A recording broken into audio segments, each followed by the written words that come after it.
Why do they never go in for me? Hey music lovers, yes, I'm back again, and this time I really am doing the next part of my British Indian Me video series. I've been meaning to do this for a while, so I'm sorry for if it's been a long time coming, but finally got around to it. This instalment, I thought I'd talk about a lot of bands from a certain city in England, because all through, especially through my, I guess through my teens, I mean, this is the story of what I was really inspired me from about 83 to about 91-ish.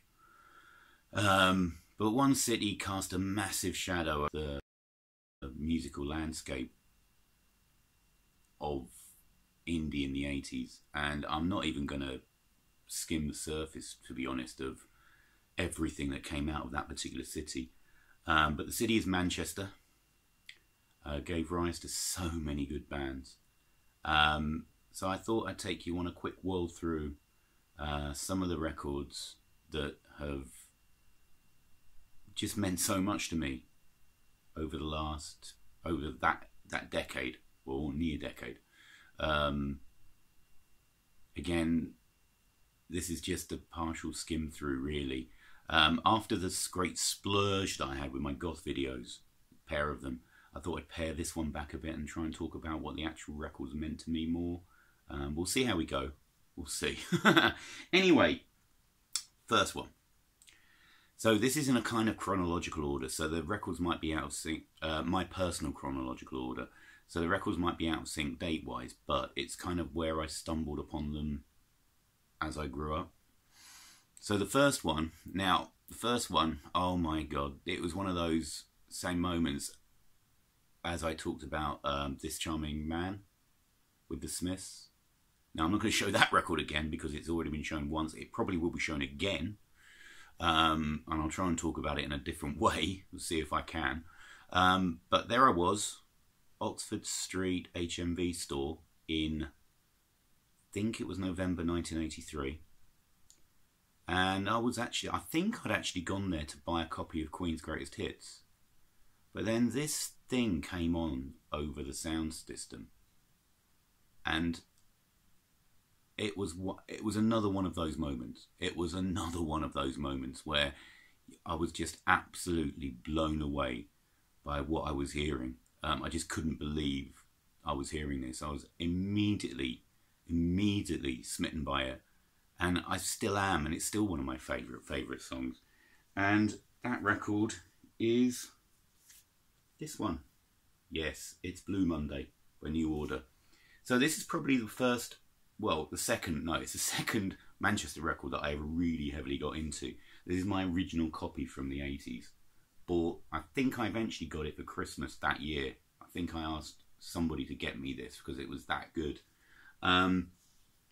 Famously, one of the most expensive covers ever made for a single. The best-selling 12-inch single in the UK. As it came in the black sleeve. What I find fascinating about this cover, I mean, you've got, this is apparently New Order Blue Monday in code, and a code which you can look up now on the internet. But what I find fascinating now is that at the time this is meant to resemble a floppy disk, which was the method of data storage in the early 80s. And it was supposed to represent the future. Well, the music is futuristic, I have no doubt about that. But now, but what I find intriguing about this is the irony that floppy disks are now completely obsolete, but vinyl's come back again. I just think this is I think this cover has taken on extra meaning over the years. Fantastic. But the music is a sublime mix. It's New Order taking on dance music for the first time, really. Up to then, I think they've sort of been in the shadows of Joy Division, but I think this is the first time they seem to have really thrown those shackles off and just went for something that was just New Order. I think it's the time they really came into their own. And it still gets played. It's being used on adverts even now. I think it's a Vodafone advert using this now. But what a single. Very simple label. B-side is The Beach, which is kind of another version of Blue Monday. I like both equally. I've played both equally. But that was the first one. Just a magical piece of music for me. I've listened to this endlessly. So that's the first one. So the next, I guess, leading on from that, sort of about 84, 85, it took me a little while, but I started to hear what New Order were before. So I eventually got a copy of this, which is Love Will Tear Us Apart. I got the 7-inch of this. I'm pretty sure this is an original pressing, because, what is it? It's got the 3... Yeah, because, actually, I mean, there's a great big scuff on there. I'm sure you can see it, but it actually plays okay. I didn't realise that when I bought this, but I bought this like 30 years ago, so the scuff was there when I got it. But it's the version... It's actually 2 versions of Love Will Tear Us Apart on here. You've got the main mix, and I've forgotten what the other mix is called now. It's got another name now. But it's not actually listed on the B-side. You just got These Days. Again, one of the greatest songs ever recorded for me. Just, what can I say about Love Will Tear Us Apart that nobody said before? There isn't really anything I can say. It's just an awesome piece of music. So that got me started into Joy Division, which I love. But I think there's one Joy Division song that for me is even better than Love Will Tear Us Apart. And I only got this on a reissue single from '88 when they were using it as an advert for the Substance compilation that got released then, which I have on vinyl. But it's this one, Atmospheres. This gives me goosebumps every time I listen to it. I find this to be an absolutely mesmerically beautiful piece of music. And this is getting played when I die. This is getting played at my funeral. I think this is just beautiful. So it's again it's on Factory. It's a reissue from, I think it's 88. Yeah, 88. So sort of the Substance type label. Mesmeric. What can I say about that? Right. So the next Manchester band that I really got into, I reckon, and this was not, I was not an early adopter of this band, but I've grown to absolutely love them. And unfortunately, the lead singer died very recently, and I was very sad. But R.I.P. Mark E. Smith. Yeah, it's The Fall. Now, the first time I ever got into, I was exposed, probably the best word, exposed to The Fall, was through a compilation, and I finally got hold of a copy of this. A guy at school lent me a tape copy of this compilation, which is this one, Beggar's Banquet, a music sampler of £1.99, The State of Things. A bit of a beat up copy, but I was so happy to get this because this, I taped this off him, and I played it to death in the end. I mean, it's a great track listing, but this was the first thing that I heard, and I was so intrigued by it because it sounded so different to what I'd been listening to. So, Spoiled Victorian Child off of This Nation's Saving Grace. Now, I still don't have, I've listened to it, of course, but I still don't have a copy of This Nation, which I will have to rectify at some point. I'm sure I'm going to have to pay a pretty penny for it now, but I will get it sometime. But that intrigued me enough, and then they kind of became an indie staple during, I guess, about 85 to about 87, 88, well, even further than that. I mean, I got a load of their stuff on CD and tape, but I'm trying to pare down. I'm trying to keep to vinyl, and they're only going to tape or CD when I really have to. So I ended up getting a few of their singles, so things like Mr. Pharmacist, which is a brilliant cover. Things like Hit the North, which was an indie disco staple, and fantastic groove to that. We've got There's a Ghost in My House, which was, I think, their biggest hit. I think they actually made the top 20, and it was a joy seeing Marquee on the TV promoting this.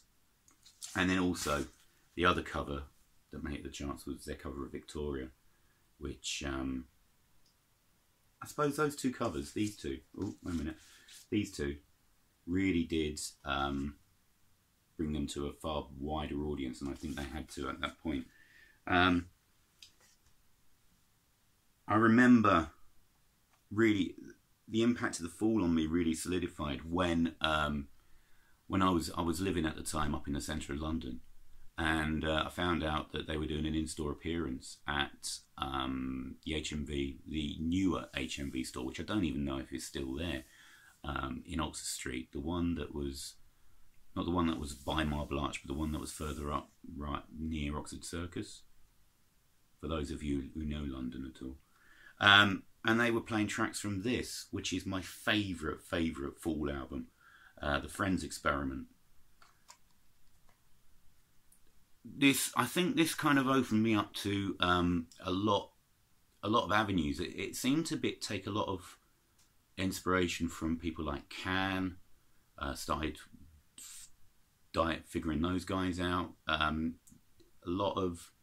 I was intrigued by the lyricism of old Marquee. I mean, one of my favourite songs on here is The Steak Place, and it's just a description of a really horrendous sounding eatery. I think it's in America. I get the impression it's in America. I can't imagine a steak place being in many other places in the world. Well, maybe it's loads, but just aluminium tack door handles. I just love his wordplay that he uses on this album. Of course, it's got Victoria's on it. Is Victoria? What was that? Oh, there's Victoria. But things like Carrie Bagman and Athlete Cured, which is a story of an East German athlete and how he was being poisoned by his idiot brother running his car exhaust outside his window, and then the idiot brother being carted off by the East German secret police. Just lyrical content that was completely outside my experience at that point, and it just opened up a whole wealth of ideas and music. And there's the man himself, there's old Marquee. So Marquee, thank you so much for all the brilliant musical memories that you've given me, both live and recorded. So we skip a couple of years further. I mean, I've still been listening to The Fall. Like, Extricate's a brilliant album. I Am Curious Orange is brilliant. The one that he did with Michael Clark, the ballet dancer, which I really wish I'd seen. I remember thinking, should I go and see that? But it's a fantastic record. But then we move on, and here the video takes a little bit of a twist, because it turns from Manchester to Madchester. So the second half, so we're into the second half of the video now. And we're gonna, Madchester starts here. I'm not gonna show all the stuff I've got, just a few of my favourite bits. But I have to start with the one that probably started my love affair with the greatest album in existence. I've said it, I don't care. I really don't care. You all know what it is. I've recorded a video just on that album. It's on my top 20 ranking. It's the Stone Roses. And I remember, I've said this before, I remember reading reviews of live reviews of the band in, I guess this was this 89? Yeah, 89. And just being so intrigued by them, and I think it was particularly a British band, and I think there was the review I remember reading had a description of a girl who had Jimi Hendrix written on a denim jacket or something, and I thought, well, that's going to sound interesting, a British band with a guitarist that's trying to use Jimi Hendrix. I'm sure there was another band on the jacket as well. I can't remember what the other one was, but I immediately went down to a record shop and I bought that, Made of Stone. And I whacked it on, and it was another one of those moments. This is a fantastic piece of guitar pop, with a fantastic... at that time, I was really getting into it. Well, I'd already been into it for a few years, but I was so into reading about 20th century art. So the fact that you've got a Jackson Pollock inspired cover there, I just saw this and thought, my God, I've got to get this. I have got to check this out, and I really wasn't disappointed. Sublime, sublime guitar pop. The guitar playing by old Mr. Squire, fantastic. So I never actually got to see the Roses because I don't know why. I think it would have been amazing to see them at their peak. I have seen Ian Brown lately, more recently, and I enjoyed it, despite what people say about his voice. So I would have absolutely loved to see them, to be honest. But there's Made of Stone. Of course, I got into, Fool's Gold, not others. There are other singles. I've got them over there, but I'm keeping them down. So the next one that really blew me away, and I've played over and over again, is this one, which is the Stone Roses, Fool's Gold. Again, inspired by Can, apparently. I think I've heard that there's a Can song, and I've forgotten. I'm sure somebody will remind me. I've heard a couple of stories about the genesis of this, but the first one I heard was that they took inspiration from a Can song. I can't remember which album it's on. But to be honest, I don't think the groove on this record it's just one of the best grooves I have ever heard. Rennie's drumming is just rock solid. It's based around a guitar, a drum loop, but he plays the whole thing. They don't just use the sample. He plays it, and then mix that with Remy's concrete, solid bass playing, and then you've got John Squire creating magic over the top of it, and then Ian Brown's sublime arrogance over the top of it all. And what a beautiful cover. John Squire, he should be in art galleries. He really should. I love it. This is an original pressing, but it's not one of the first pressings. I don't have the print, but I'm really happy I've got. This has given me so much joy and pleasure over the years, this record, and I've danced my head off to this over and over again. There's a famous appearance on Top of the Pops, which was a British music show. I've talked about it before.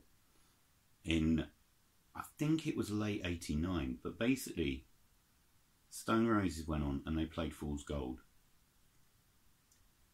And then the Happy Mondays went on and did Hallelujah. And basically everybody was thinking, Jesus, the 90s have just started.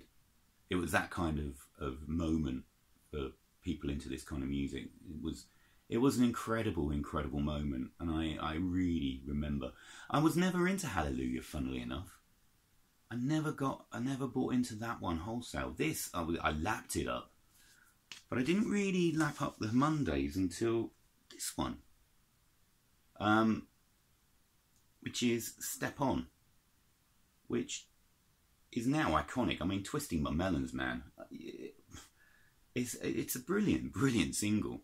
Comes from Pills, Thrills and Bellyaches, which unfortunately I only have on CD, which is a terrific album. Absolutely phenomenal album. But this really got me into the Mondays. I was never into them so much as the Roses, but then I went back and picked up Road for Luck and various other classics that they've done. But this was the one that got me into the Mondays. So at this point, Manchester is in full blow. It's in full steam ahead. Some of the bands I really got, so the Mondays I was a bit slow on. Roses from the beginning. Inspirals I was very slow on. I rate them much higher than I did at the time. Just wasn't so much into them. People like Northside, you kind of around the edges. But the next band I really, really loved. And I only got 2 bits of vinyl. I don't even have their debut on vinyl, which is a bit sad. I know I've got it on CD. But it's this band. I absolutely fell in love with the Charlatans. So here we've got their debut 12-inch Indian Rope. I loved, it was kind of, not, so this is where we moved to Manchester, because really the Charlatans weren't from Manchester itself, they were from a place called Northwich, and members came from all over the UK, so it wasn't really starting, it was starting to become a more of a nationwide scene. It grew outwards from Manchester, but it sort of got jumped on by loads of bands, which I'll talk about in a minute. But I loved their take on using organs. I didn't so much gravitate towards the Inspirals. I like the Charlatans much more. This is a terrific debut single. Didn't hit the UK Top 40, which it should have done. But then this one really blew it open. So we've got The Only One I Know, which I just loved the groove to this. Absolutely loved it. Such a good record. Right. Now we come to... what have we got next? Oh, yeah. The next thing that I probably picked up on, Manchester-wise, again, it was moving out further, but there was a band called The Farm in Liverpool, and they weren't baggy, to give Manchester its other name, at all. I've got a couple of their, I think their first 2 12-inches now, and they were much more indie, straight ahead indie. But then about 88-ish, no, maybe a bit later. When did this come out? Maybe 1990, actually. I'm just going to check the label. 1990. So it would have been about the same time as the Charlatans' first record. Is this one. And you can see you've got starting to take the piss out of the Hordes jumping onto the baggy bandwagon. But this is The Farm, and this is their version of Stepping Stone, which is funky. It is damn funky. And it was before it seemed like every one and their dog was jumping onto the indie dance bandwagon. This is one of the... I saw this on the chart show, and I thought, oh, that's good. I really like that cover, and it's cover of the Monkees, and it's a brilliant track. I've been really into the other tracks on it. I've just played this over and over again, and then you've got, there's a sheep on the label. Totally brilliant stuff. And it's got that sort of northern drawl all the way through it. Couldn't go without mentioning a certain band from Manchester, because they've become possibly one of the most successful over the years, probably. I have to show a copy of Sit Down, which became an absolute student anthem. This was played everywhere. Got to number 2 in the charts, I think, in '91 when it was re-released. This is a re-release copy. But I knew this from... when did I go there? Probably the year before, 1990, I think it was released. And Sit Down and other singles from Gold Mother. Really liked them. And then this blew the charts wide open. Total anthem. Couldn't go without mentioning a bit of James. And their ubiquitous t-shirts. Everybody had a James t-shirt, although I didn't. So there we go. Just a quick compilation that I'm showing, rounding up a few things. So this was a good compilation I had at the time, Happy Days. It rounded up a load of bands like James, Come Home, Jesus Jones, Soho, Hippie Chick, which was another kind of bandwagon, a superb bandwagon jumper, but was a bandwagon jumper. Inspires are on here. The Farm with Groovy Train, Charlatans. And then it's got a lot of other stuff. Oh, Wrote for Lux on here as well. Soup Dragons. Have to mention the Soup Dragons. They, the phenomenal bandwagon jumpers themselves. I've already mentioned them in this history of British Indian me, leaping around all over the place. They're going to get another mention, I think, in another video. But on here is another track. I'm going to go that order and do that. So on there was another track that, and initially I didn't immediately leap on it. I loved the band that it came from. Absolutely loved the band. It's one of my favourite bands. But I thought at the time, oh, is this another bandwagon jumper? Please don't let it be. And it took me a while to get into it, but eventually I come to realise how damn important this song was.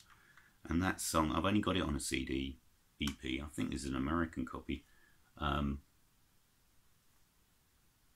it says Come Together on here. It's the Come Together EP. But if I turn it around and you look at track 4, then I'm talking about Loaded, which was another one of those songs that kind of burst everything wide open. I mean, yeah, the Roses, Fool's Gold had really kicked on. The Mondays, they were all in the charts. The Inspirals, the Charlatans had gotten in there. But Loaded just seemed to take it to another place. Originally, the band wanted, is it Oakenfold or is it, hang on, Andy Weatherall. Wanted Andy Weatherall to mix I'm Losing More Than I Ever Have, which is off the self-titled second Primal Scream album. And then Andy Weatherall ripped it apart, kept very, very little, and made Loaded. And then the rest is history. But yeah, it took me a little while to get... I was really deeply suspicious at the time, which is a terrible thing to be a music fan, but you have to... It's another case where I eventually, well not eventually, fairly quickly, but I overcame any sort of prejudices I might have against something. It's something that's important as a music fan to keep doing, I think. You've got to keep challenging yourself, and even if you don't immediately like something, then bear with it, really. So yeah, this is such an important record for me. It was probably the first really dancey stuff that I got into, and my interest then spread through the 90s to all kinds of bands like Spooky and Fluke, and I got really into the more dancey side of stuff. Yeah, just led to so many different directions, Loaded, for me. I'm going to come on to now. The next few are definite band. What I considered when Manchester went national. So the first one, there's a few left. So the first one is that one, EMF Unbelievable. This was definitely baggy. American #1, wasn't it? Fantastic song. Another song that went overground, out of the indie ghetto, went mainstream. Fantastic song. Such a cookie, chorusy song. On Parlophone, interestingly enough. There we go. And then that led on to then I guess the next one that I really liked, and they were started off as a baggy band. They were definitely kind of baggy, a bit kind of baggy psych, if you like. Blur. So people think of them as Britpop now, and that's about it. But they started off as a baggy band.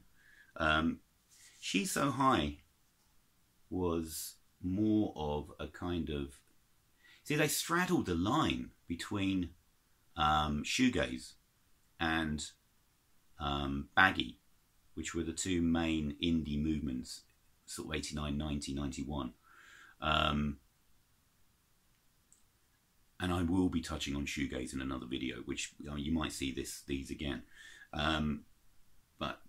that's more shoegazy. But this one and this one, so this is There's No Other Way, which is an absolute baggy classic. If that's not baggy, then... And people will have you believe that these two songs aren't much cop now, which is bollocks, to be honest. That's a classic with a brilliant video. Fantastic guitar on it from Graham Coxon. Just from the off, you could tell that he was a great guitarist.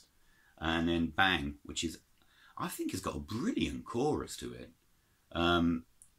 You see, I love really wordy choruses that aren't just one word repeat. I mean, give me a really simple chorus as well. I love those, but I do have a real soft spot for choruses which kind of unfold and take you almost on a journey within the song. I kind of like that. So yeah, these are definitely the baggy side of Blur. I'm not going to show you that one. And they really cleaned up with it. I mean, yeah, they came back later with a completely different sound, and actually not that much further on from this, barely a year later, they started to really change their sound. But I'll talk about that later. But that is an absolute classic song. Really, I thought, when I saw, first time I saw Blur on TV, I thought, oh, this sounds like a sort of a baggy version of Julian Cope. And I thought Damon was going to turn into some sort of Julian Cope type figure. But how wrong I was. And because I was hearing psych and stuff in this. Not so much in that. That's definitely pure baggy. This one, definitely. And then I'm going to round off my overview of Manchester, baggy, whatever, with a total classic. And I think this song has been unjustly forgotten. I've left this until last because it is from a London band who were baggy, and they were called Flowered Up. Was never seriously into them. I sort of quite liked them, It's On and Phobia and stuff. But then their last record they released was amazing, and this is this one. I've only got the, this is a Japanese CD version of it. I don't know if it was ever released as vinyl. I've seen a tape copy knocking around.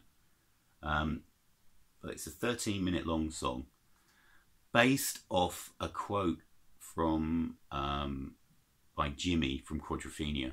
Starts off with a quote from him, and then it's an amazing journey through